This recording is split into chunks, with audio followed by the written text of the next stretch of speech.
Inner Sanctum Mysteries.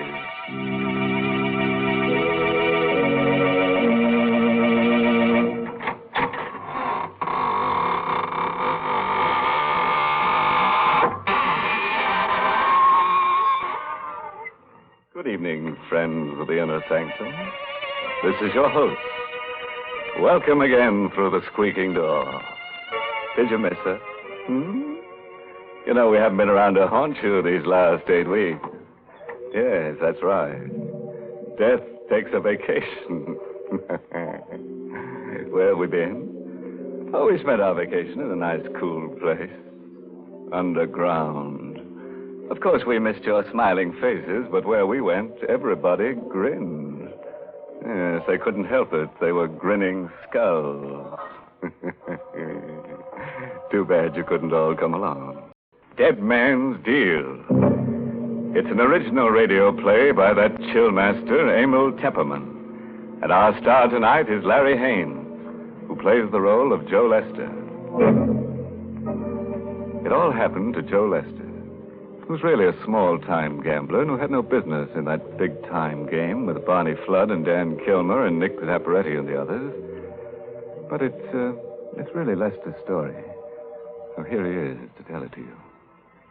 I guess it was the biggest poker game I ever took a hand in. It was in Barney Flood's room, number 327, the Brandon Hotel.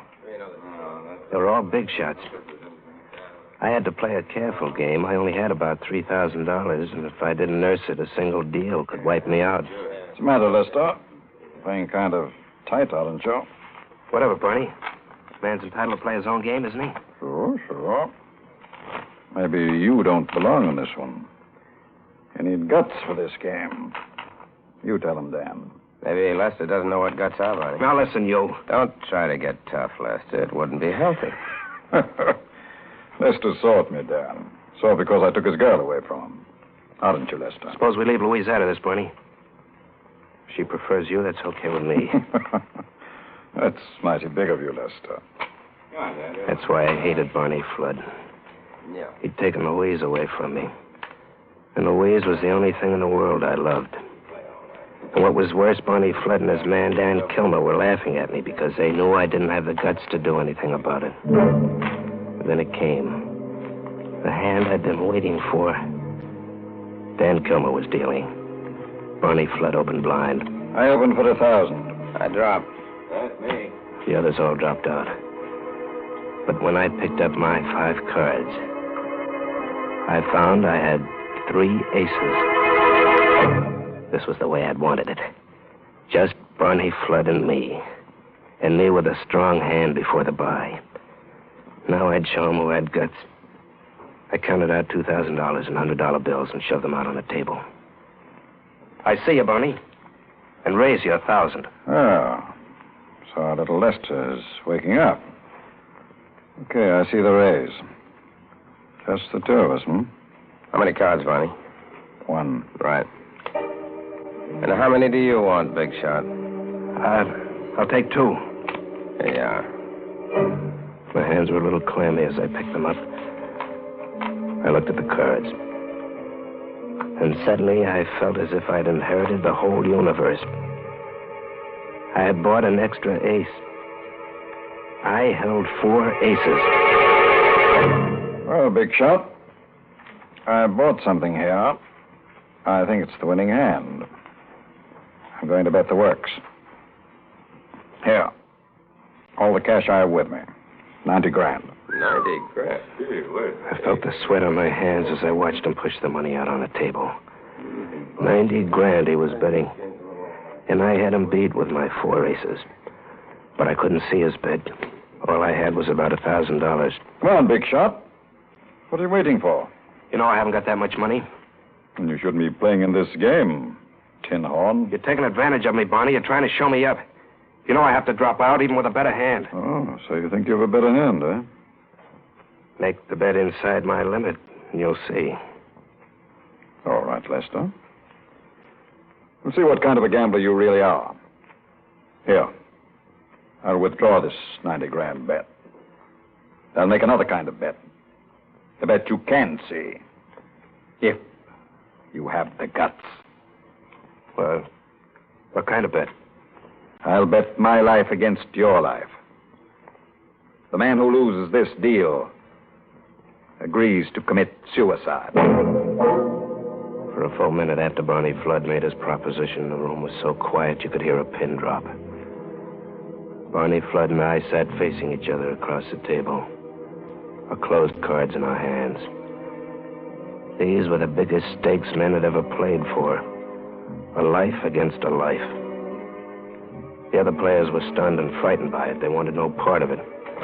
One by one, they made lame excuses and faded from the room. Hi, Dan.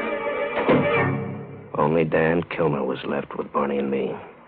Look, Barney, why should you risk your life against this punk's life? This is the way it's going to be, Dan. Lester hates me. Don't you, Lester? Yes, Barney. I hate you. You see, Dan, he hates me because deep down inside of him, he knows he isn't as good as I am.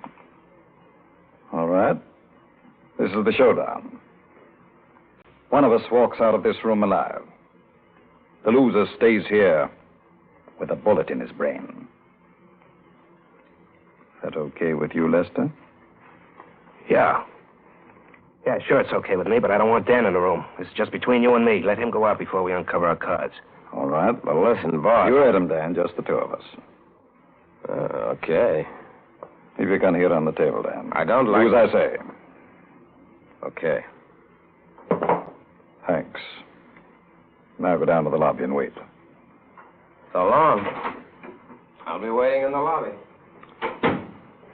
Okay, Lester. There's no backing out now.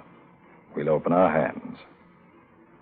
The loser picks up that gun and blows his brains out. This was the minute I'd been waiting for. My lips were dry. I wet them with my tongue. Now, at last, I had Barney Flood exactly where I wanted him. Okay, Barney. Read them and weep. How do you like these? 1 ace, 2 aces, 3 aces, 4 aces. How do you like them, Barney? 4 aces, huh? I kept my eyes on Barney. Drop of satisfaction out of that moment. But he was a born gambler. His face didn't show a thing. 7 hearts. A straight flush. Well, Lester. Straight flush beats 4 of a kind. You only bought 1 card. That's right. I went in with 3, 4, 5, and 6 of hearts. I bought the 7 of hearts. A straight flush, eh? I can't believe it. I've lost. Yes, Lester. You've lost. You've lost your life. And a gambler always pays up. Here's the gun, Lester. Go ahead. A gambler always pays up. I curled my finger around the trigger. I stood up and leaned across the table. I pointed the gun at Barney Flood, and I shot him in the head. Now, I had to work fast and carefully. I had it all figured out. When I shot Barney, I leaned over the table so the barrel of the gun was close to his head. There were powder burns on his temple around the wound.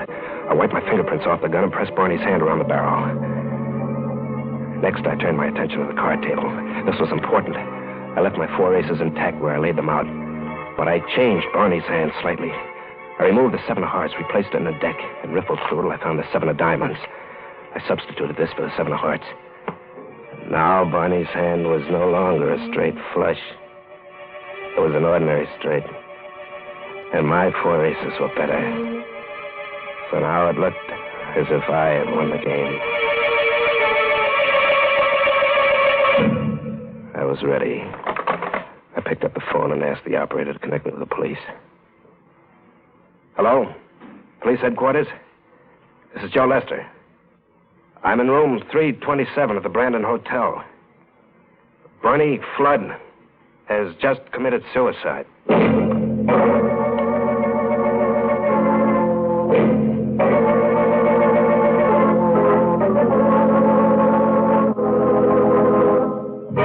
Well, it looks as if Lester had carefully set the stage for foul play. He has to be careful if he wants people to believe that Barney has committed suicide. Because that's the last thing in the world a man would do. How about it, Mary? What side are you betting on? I'll give you odds that Lester isn't caught. Why, you know very well that I don't bet. Oh, come on, Mary. I'll tell you what. I'll bet you my Sunday shroud against a package of Lipton tea. Oh, my gracious, I never know what you're going to say next. But I still don't believe in gambling. And, folks, if you feel the same way about it, then I know you'll like Lipton tea, because you can always be sure of its flavor. Tea experts describe that flavor by saying it's brisk. B-R-I-S-K. And brisk flavor means that Lipton's always tastes fresh and vigorous, never flat or insipid. Lipton's is a real experience in tea drinking. That's why I always say that you don't know how good tea can be till you know how good Lipton's is. And now, let's go back to Joe Lester.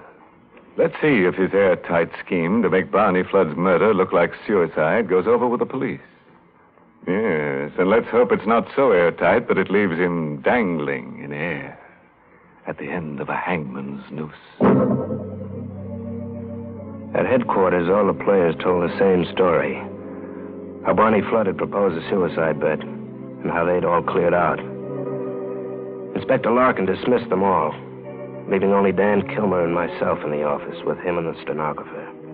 Ah, you, Kilmer. Yes, Inspector. You're Barney Flood's right-hand man?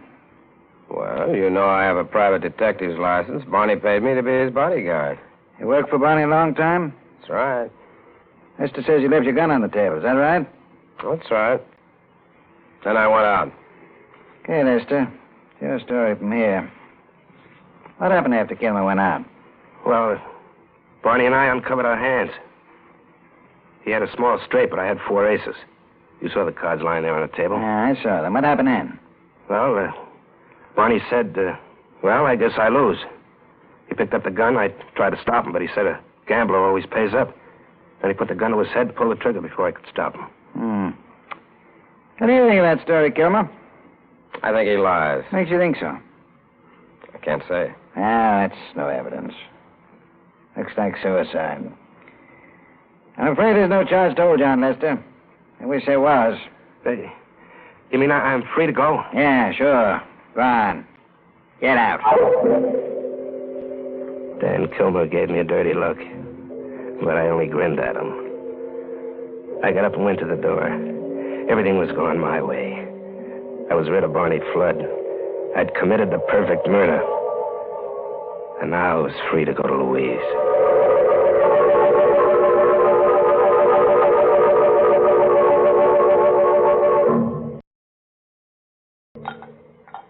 You know, it's awful funny What's awful funny, Louise? how Barney killed himself. Here's your drink. Oh, thanks. There's nothing funny about it. He lost and he paid off. Yeah, I know, but somehow I can't imagine Barney losing a hand like that. Now, listen, Louise, you stop thinking about Barney. He's dead, see, and I'm alive, and I'm not letting any other man have you. Is that plain? Yes, darling, it's plain. Come here, baby. That's better. You know, I'm crazy about you. You seem to have changed. You seem so strong. Yeah, you bet. From now on, nothing stops me. You know what? We're getting married tomorrow. We won't wait. I'd better answer the phone. I'll let it ring. No, you better let me answer. Oh, well, okay, go ahead, but make it snappy, will you? I will, darling. Hello? Yes, this is Plaza 87790. I watched her at the phone. And she was more beautiful than anything I'd ever known. That was the happiest I'll ever be. That one short moment while I watched her at the phone. And then it was over. Yes? Yes, he's here, but who is this? What are you talking about? No. No, it can't be, please. Please, Her voice trailed off into a sob, and she looked as if all her life had been drained out of her body by that phone call. Louise, who was that? Who was that on the phone? What did he say? He said remind you about the About the 7 of hearts. He said you'd know what he meant. 7 of hearts. The card I'd substituted in Barney Flood's hand. But no one could know about the 7 of hearts. Barney was the only one. And he was dead. Who gave you that message, Louise? Who was that on the phone? He didn't give his name, but I recognized the voice. Louise, for heaven's sakes, tell me who it was. I can't believe it, but I'd swear it was Barney Flood.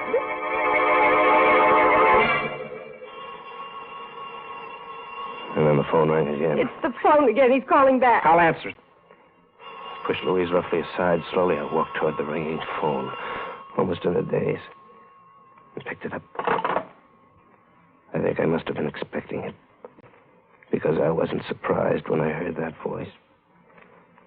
I only felt numb. Hello, Lester. I'm waiting for you. Outside the house. Across the street. Won't you come out and talk to me? About the 7 of hearts. 7 of hearts. He wanted to talk to me about the 7 of hearts. And he was waiting outside. But who? I dropped the phone and went to the window, pulled back the blind and peered out. At first I saw nothing. And then I spotted him. A shadowy figure standing in a doorway across the street with his hat brim pulled low over his face. And just then a car swept down the street. Its headlights illuminated the doorway, and I got a quick look at the face. There was blood dripping from under the hat brim.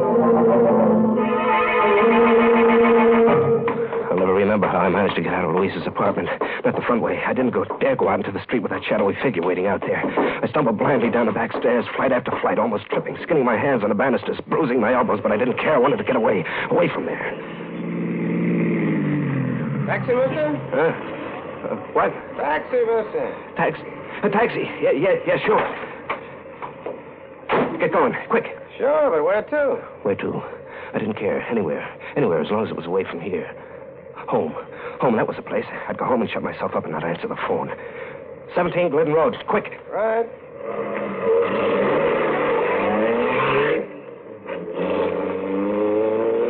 I heaved a sigh of relief as we pulled away. Out of pure instinct, I suppose, I looked out the rear window.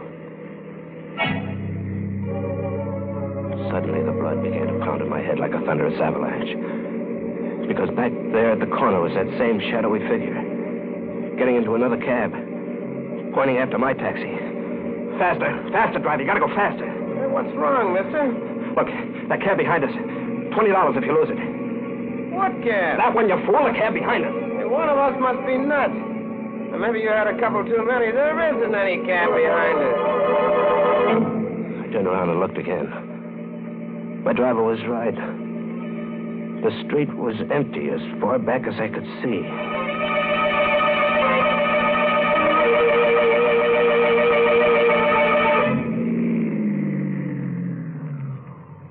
Here you are, mister. 17 Glidden Road.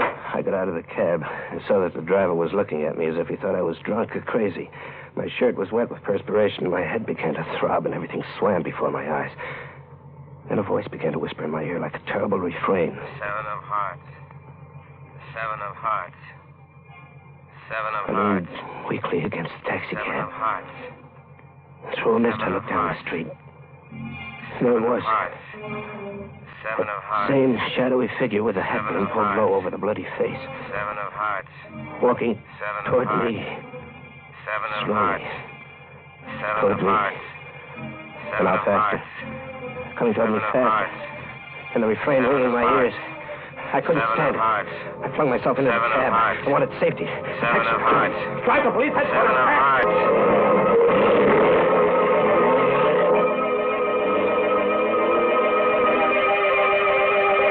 Police headquarters. I burst into Inspector Larkin's office. He was in there talking to Dan Kilmer. What's the idea of barging in here, Lester? I got to talk to you, Inspector. What's wrong, big shot? You look all broken You up. keep out of this, Dan. I've come to see the inspector. What do you want? I want protection. You got to protect me. Protect against whom? Against Barney Flood. He's come back. Is it a gag? No, it's no gag. That guy's gone nuts. No, I tell you, Barney Flood's come back.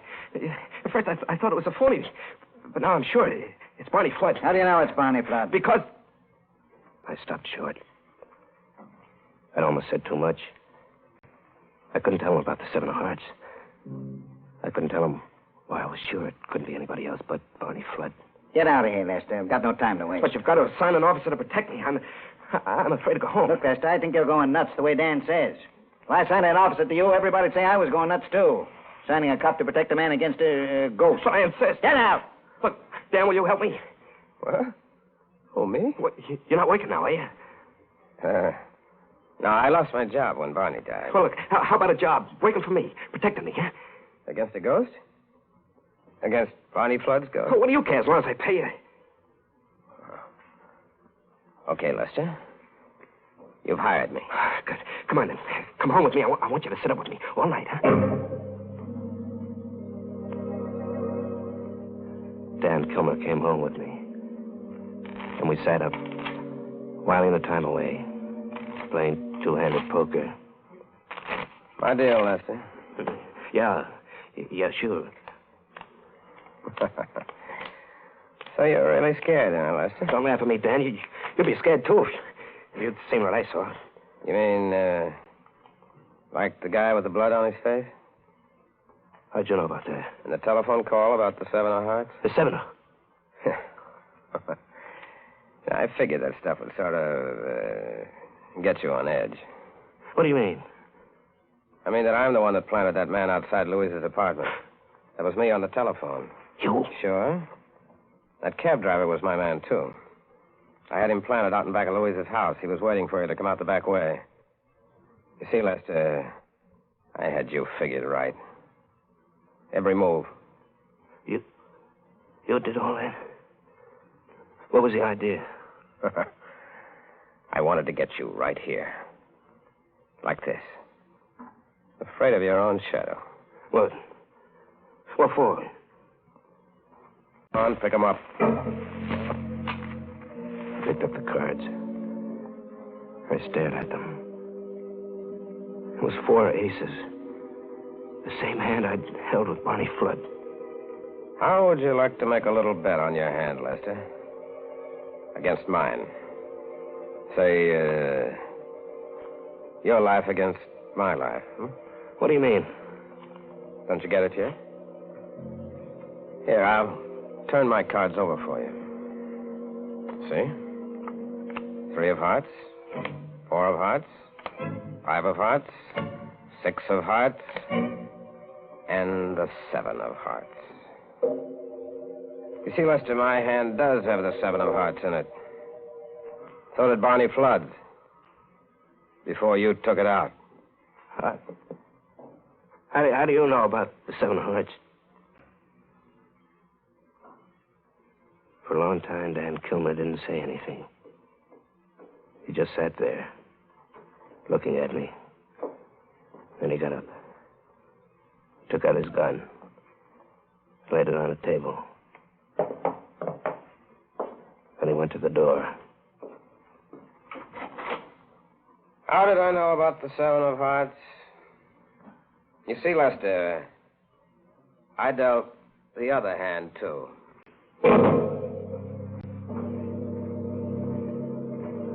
Barney Flood was right. A gambler must always pay up. The gun is ready on the table. And now, I'm ready too.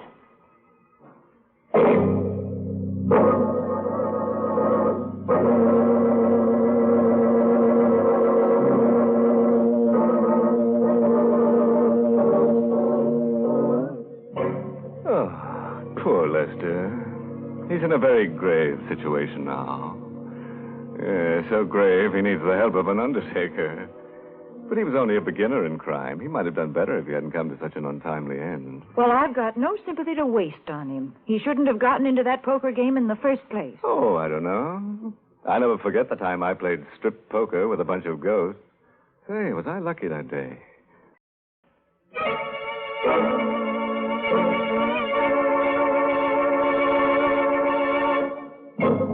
And now a word of advice.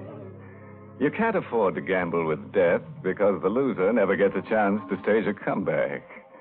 And what's more, friend, if all the corpses on this program were laid end to end, they'd be a lot more comfortable.